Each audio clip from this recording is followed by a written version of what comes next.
Over the years, I've discovered that solitude can be a great ally, bringing peace, clarity, and inner strength. In this video, we'll explore these unique qualities, from self-awareness to creativity and independence. So, if you're like me and love a good moment of solitude, or you're curious to learn more, stay with me until the end. Let's discover these wonders together. Mental clarity and focus. Oh, my dears, let me tell you about the blessing of mental clarity and focus that comes with age and solitude. You know, when I was younger, there was always so much hustle and bustle around, me kids running around, phone ringing, neighbors knocking on the door. It was hard to hear my own thoughts. But now, at 78 years old, living alone in my small house in Springfield, I've discovered a precious treasure: silence. And in that silence, my mind flourishes like never before. It's as if my thoughts finally have room to dance and expand. The other day, I was doing a crossword puzzle, one of my favorite pastimes. In the past, I could barely finish one without being interrupted. Now, I sit comfortably in my armchair with a cup of tea beside me and dive into that world of words and clues. My mind becomes so clear, so focused, that the answers seem to leap out at me from the page. It's a wonderful feeling, and it's not just with crossword puzzles. When I read a book, I can concentrate for hours on end. The stories come to life in my mind in a way that never happened before. I remember reading The Old Man and the Sea by Hemingway. Recently, I could feel the rocking of the boat, smell the sea, the old fisherman's struggle, as if I were there with him. This ability to dive so deeply into a book is a gift that only came with age and solitude. Even in everyday tasks, I notice the difference. When I need to make a decision, whether it's about which medicine to buy or whether to accept an invitation to an event, I can sit and calmly think about all the options. There's no rush, no external pressure, just me and my thoughts, weighing the pros and cons with clarity. My young friends, this mental clarity is like a beacon in an often confusing and hectic world. It guides me, comforts me, and allows me to appreciate each moment with a depth I never imagined possible. Deep self-awareness. Over the years, I've learned to know myself in a way I never thought possible. It's funny how we spend most of our lives running from one place to another, from one person to another, without ever really stopping to get to know ourselves. I remember when I worked at the factory in Detroit. Many years ago, I spent all day surrounded by people and noise. At night, I came home, exhausted, barely having time to eat dinner before falling into bed on weekends. It was a rush to go shopping, visit relatives, take care of the house. Where was the time to get to know myself? Now, with all this time to myself, I've discovered surprising things. For example, I always thought I was an impatient person. After all, at work and with family, I was always rushing things, wanting everything to be done quickly. But you know what? I discovered that I'm actually incredibly patient. I started cultivating a small garden in my backyard. At first, I was anxious, wanting to see the plants grow overnight. But over time, I learned to appreciate every little change. The first leaf sprouting, the stem getting stronger, the flowers slowly blooming. I realized I have infinite patience when it comes to caring for my plants. Who would have thought? I also discovered strengths I didn't know I had. When my wife Sarah passed away 5 years ago, I thought I couldn't go on. But here I am, not just surviving, but living. I cook my own meals, take care of the house, make friends at the community center. This resilience surprised me. And the weaknesses? Well, they're also part of who we are, aren't they? I discovered that I have a tendency to be stubborn sometimes. I resisted using a hearing aid, insisting that my hearing was great. It took my granddaughter Emily, with all her sweetness, to tell me that I was missing important parts of family conversations for me to finally accept that I needed help. This deep self-awareness is like a treasure map that I've been drawing over the years. Each discovery about myself is a precious gem, and the best part, I'm still discovering new things every day. Unshakable independence. Independence. You know, when we're young, we think independence is being able to stay out late, earn our own money, make our own decisions. But now, at 78, I understand that true independence is something much deeper and more valuable. Living alone has taught me to be self-sufficient in ways I never imagined. I remember the day the kitchen faucet started leaking. In the past, I would have called a plumber immediately. But that day I thought, why not try to fix it myself? I spent the whole afternoon watching videos on the internet. Yes, this old man learned to use technology, and tinkering with the faucet. It was frustrating at times, I admit, but when I finally managed to stop the leak, the sense of accomplishment was indescribable. This independence extends to all aspects of my life. I learned to cook, and I'm not just talking about heating food in the microwave. I make bread, soups. I even tried making my own pizza. Dough. Of course, it doesn't always work out. There was one time I tried to make a banana bread, and it turned out so hard it could have been used as a doorstop. But I laughed at myself and tried again the next week. And you know what? It turned out delicious. Solitude has taught me to solve problems in creative ways. When my old radio stopped working, instead of throwing it away, I decided to open it up and try to understand what was wrong. I couldn't fix it completely, but I learned a lot about how it worked in the process. This independence is also reflected in my decisions. When I need to decide about a medical treatment, for example, I do my own research, carefully think about the pros and cons, and make an informed decision. Of course, I listen to the doctor's advice and my children's, but the final decision is mine. Of course, there are times when I need help, and I've learned that asking for help when necessary is also a form of independence. It's knowing how to recognize your limits and take care of yourself. This independence I've cultivated is like a strong, robust tree. Its roots are deep, nourished by the experience and wisdom of years. And even when the winds of life blow strong, I remain firm, confident in my ability to face whatever comes. Creative spirit. Who said creativity is only for the young? In my experience, solitude and age have brought a creative flowering that I never imagined possible. I remember when I was younger, always running from one place to another, barely having time to breathe, let alone be creative. But now, with all this time for myself, I've discovered a world of creative possibilities. I started with painting. I was never very good at drawing. But one day, I saw a set of paints in the store and thought, why not? I started painting simple things, the vase of flowers on my table, the view from my window. At first, I was frustrated because the paintings didn't turn out as I imagined, but over time I learned to appreciate the process more than the result. There's something deeply relaxing about mixing colors, seeing the image take shape on paper. Then, I discovered writing. I started writing my memoirs, not to publish, but for myself and my family. It's amazing how memories flow when you sit down with a pen and paper. I recall details I thought I had forgotten long ago. The smell of the bread my mother made, the sound of the whistle from the factory where I worked for so many years, the soft touch of Sarah's hands. Writing these memories is like time traveling, and each word I put on paper is a treasure I leave for my grandchildren. Craftsmanship has also become a passion I started, making small wooden objects, little boxes, picture frames, even simple toys for the neighborhood children. There's something very satisfying about transforming a piece of rough wood into something useful and beautiful. And when I see the smile on a child's face when receiving a wooden car that I made, my heart fills with joy. Even in the kitchen, I discovered a creative vein. I experiment with new recipes, mix ingredients in unusual ways. It doesn't always work out, of course. There was one time I tried to make a strawberry sauce for ice cream and ended up with something that looked more like pink paint than sauce. But I laughed at myself and tried again. This creativity that flourishes in solitude is like a secret garden within me. Each new idea, each project, each experiment is a flower that blooms, bringing color and beauty to my life.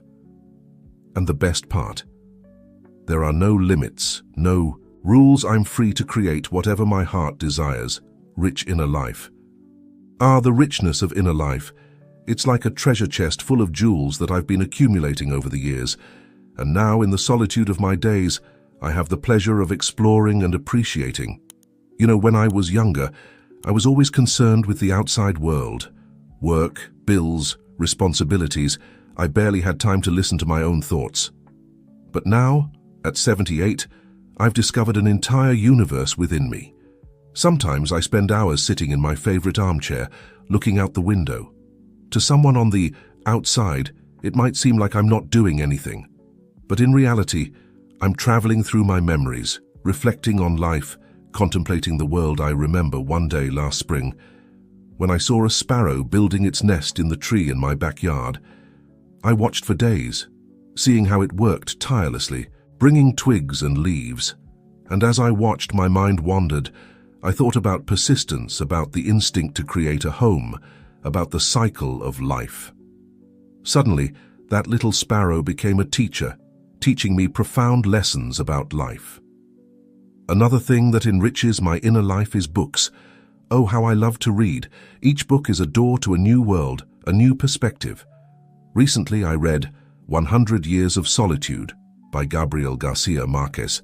The words danced in my mind, creating vivid images, transporting me to Macondo. And even after finishing the book, I kept thinking about it, reflecting on the themes, the characters, the metaphors. It's as if the book continued to grow inside me. Even after closing it, I've also come to appreciate silence in a way I had never experienced before. In silence, I hear my own thoughts clearly. It's as if my mind were a calm lake, and each thought a stone falling gently into the water, creating waves that expand. Sometimes these thoughts take me to unexpected places. The other day I was thinking about a conversation I had with my father more than 50 years ago. Suddenly, I saw that conversation in a new light, understanding things I hadn't realized at the time. It's fascinating how we can continue learning and growing, even from our own memories. This rich inner life is like an intricate tapestry that I've been weaving over the years. Each thought, each reflection, each insight is a colorful thread that I add to this fabric, and the more I weave, the more beautiful and complex it becomes. Emotional resilience. Emotional resilience, my dears, is like a muscle that we strengthen throughout life. And let me tell you, at 78 years old, that muscle has gotten quite strong. When I was younger, every little problem seemed text here. The importance of recognizing and accepting my emotions instead of trying to suppress or ignore them. If I'm feeling sad, I allow myself to feel that sadness. I talk to myself as I would talk to a good friend. It's okay to feel this way, Frank. This emotion will pass. There was a day about a year after Sarah's passing when I caught myself laughing out loud while watching a comedy on TV. For a moment I felt guilty for being happy, but then I realized joy doesn't diminish the love I feel for her. It's possible to feel sadness for the loss and still find moments of happiness in life. This understanding was a big step in my journey of emotional resilience. Solitude has also taught me to be my own counselor. When I face a problem or a difficult decision, I sit quietly and talk to myself. What would you do, Frank, if you were advising a friend in this situation? It's surprising how this simple question can bring clarity. Another important aspect of emotional resilience that I've developed is the ability to adapt to changes. As we age, changes become more frequent and sometimes more challenging. Health problems arise, friends pass away, our physical capabilities diminish. But I've learned to see each change as an opportunity for growth. For example, when I started having difficulty climbing stairs, instead of lamenting, I decided to transform the ground floor of my house into a more welcoming space. I rearranged the furniture, brought my favorite books downstairs, and even started cultivating indoor plants. This adaptation not only solved a practical problem, but also gave me a new hobby. The emotional resilience I've developed doesn't mean I don't feel pain or sadness. It means I've learned to navigate through these difficult emotions without drowning in them. It's as if I've developed an emotional life jacket that keeps me afloat even in the most turbulent waters. Gratitude and contentment. Gratitude. This is one of the greatest gifts that age and solitude have brought me. You know, when we're young, we're always chasing after the next goal, the next achievement. We rarely stop to appreciate what we already have. But now, at 78, I've discovered that true wealth lies in being grateful for what I have, here and now. Every morning, when I wake up and see the sun coming through the window, I feel a wave of gratitude wash over me. I'm grateful for another day, for being able to breathe, for having a roof over my head. These small daily miracles, which I barely noticed before, are now a source of immense joy. I remember one day, a few weeks ago, when I went to the market to do some shopping. On the way back, it started to rain. In the past, I would have been irritated, complaining about the weather. But that day I stopped for a moment, feeling the raindrops on my face, listening to the sound they made as they fell on the leaves of the trees. Suddenly, I felt grateful for the rain, for it watering the plants, cleaning the air, bringing life. It was a simple moment but profoundly joyful. Solitude has taught me to appreciate the little things, the taste of a cup of coffee in the morning, the comfort of an old pair of slippers, the sound of a favorite song on the radio. Each of these small experiences becomes a source of contentment. I've also learned to be grateful for the difficulties I've faced in life. Each challenge, each obstacle I've overcome has made me stronger, wiser. Even the losses, as painful as they've been, have taught me something valuable. I'm grateful for the life I had with Sarah, for the wonderful years we shared instead of being bitter about her absence. Contentment, I've discovered, is not something that comes from outside. It doesn't depend on having more things, more money, more status. It's an inner state, a choice we make every day. I choose to be content with what I have, with who I am, with where I am in life. This doesn't mean I've stopped dreaming or having goals, but now my goals are different. I want to learn something new every day. I want to be a little kinder, a little wiser, and each small step in that direction is cause for celebration. Gratitude and contentment are like a pair of magical glasses that transform the way I see the world. Through them, even the most ordinary days become extraordinary, full of small wonders and blessings, empathy and compassion. With age and solitude, I've discovered that my capacity for empathy and compassion has grown immensely. It's as if by spending more time with myself, reflecting on my life and experiences, I've developed a deeper understanding not only of myself, but also of others. I remember a day, last year, when I was in the park observing people. I saw a young mother struggling to calm her crying baby. In the past, I might have been irritated by the noise, but at that moment, I felt a wave of compassion. I remembered when my children were small, how sometimes I felt overwhelmed and exhausted. I smiled gently at the mother, trying to convey silent understanding and support. The relief on her face was evident. Solitude has given me time to reflect on all the people who have crossed my path over the years. I began to see how everyone was fighting their own battles, carrying their own burdens. This has made me much more patient and understanding. Another day at the supermarket, I saw a young cashier making several mistakes at the register. Some customers were getting impatient, but I remembered my first job, how nervous I was and afraid of making mistakes. I waited patiently, offered an encouraging smile, and thanked him when he finally managed to finish my purchase. The relief and gratitude in his eyes touched me. This growing empathy has also helped me reconcile with relationships from the past. There were people with whom I had misunderstandings, people who hurt me. But now, looking back, I can see things from a different perspective. I understand that we're all doing the best we can with what we have at that moment. The compassion I've developed isn't limited. To others, I've learned to be compassionate with myself too. When I make a mistake or find myself recalling some embarrassment from the past, instead of criticizing myself harshly as I used to do, I now treat myself with kindness. It's okay, Frank, I tell myself. You were doing the best you could in that situation. This combination of empathy and compassion has transformed the way I relate to the world. It's as if I've developed a sixth sense, an ability to feel and understand the emotions and experiences of others in a deeper way. And you know what? The more empathy and compassion I offer to the world, the more it seems to return to me. It's as if I've discovered a secret source of human connection, even in my solitude. Strong sense of boundaries. Boundaries. That's a lesson that took me a long time to learn, but it has become so valuable in my life. You know, when we're young, we often want to please everyone, say yes to everything. but with age and solitude, I've learned the importance of establishing and maintaining healthy boundaries. I remember an episode a few years ago when my oldest son, Jake, asked me to look after my grandchildren every day after school.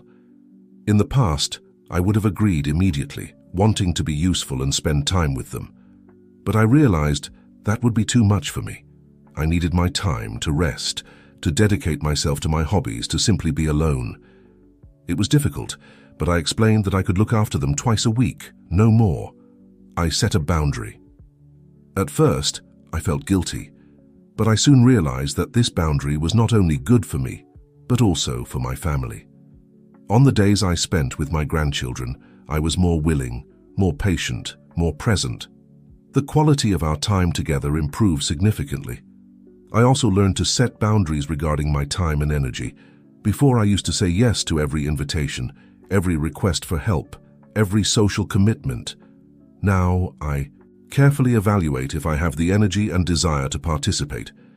If I don't, I've learned to say no gently but firmly.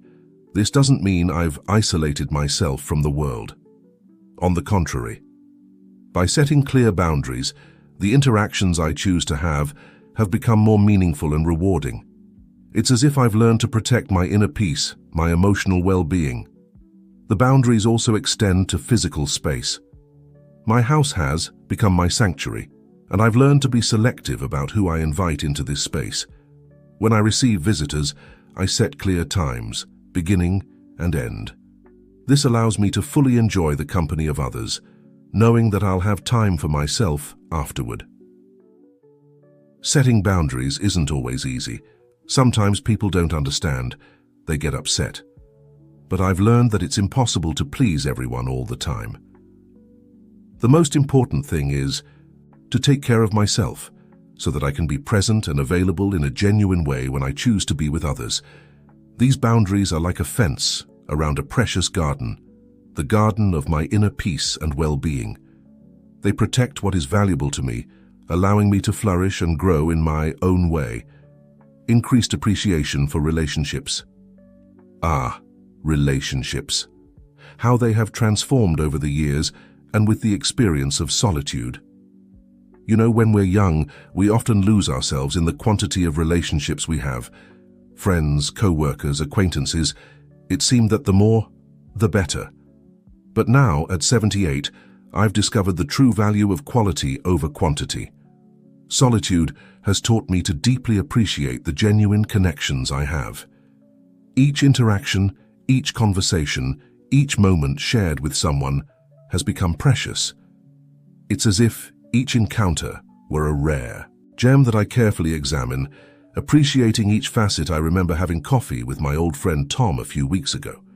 We've known each other for over 50 years since we worked together at the factory in Detroit. That afternoon, sitting in the garden, talking about our lives, our families, our hopes and fears, I felt immense gratitude.